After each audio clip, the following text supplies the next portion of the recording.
ये हूँ व्यास सरोवर ये हूँ भीमकर गदा ये रही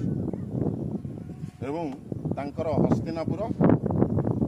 सेपट हूँ हस्तिनापुर अच्छी जदि वयस्क लोक ये आसवे प्रभाव कौन पड़ो आउ कौन ये सी उपभोग करें एठे कि वयस्क लोक मैंने आसिले तांकर नेचर सहित आ उपभोग करेंगे एवं तांको माइंड रे जो बड़ी गोटे टेंशन सदा सर्वदा घरे बसी बा रोगग्रस्त एठे मन प्रफुल्लता रहा सेगुड़ा किसी भूली जीवे आ नेचर सहित मानकर माने ये जलवायु दर पवन खुला पवन मुक्त आकाश माने बुलिले एते शांति सौंदर्य लाभ करेंगे से लगी यहाँ पार्क कराई व्यास सरोवर आते एत बड़ पार्क कराई पार्क को जी आसो ये मतलब से खुशी शांति सबुदिन आसक पड़ो कौन चली चली आसिले से बॉडी ये हम कौन हम माने एक्सरसाइज हम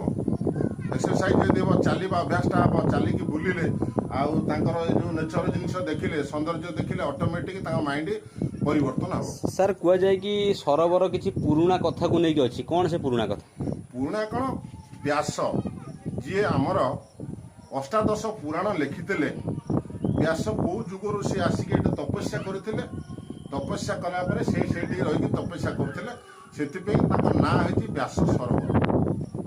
सर ये जाजपुर रोड रू केते किलोमीटर भीतर हम ये जाजपुर एठू मिनिमम हम 4 किलो कि 5 किलोमीटर भीतर हम जन लोक आसो पूरा आराम से तो आसपर ये खुशी आसो कूपन देके आसो कूपन देके सीधा आसिक पहुंची आराम से धन्यवाद सर।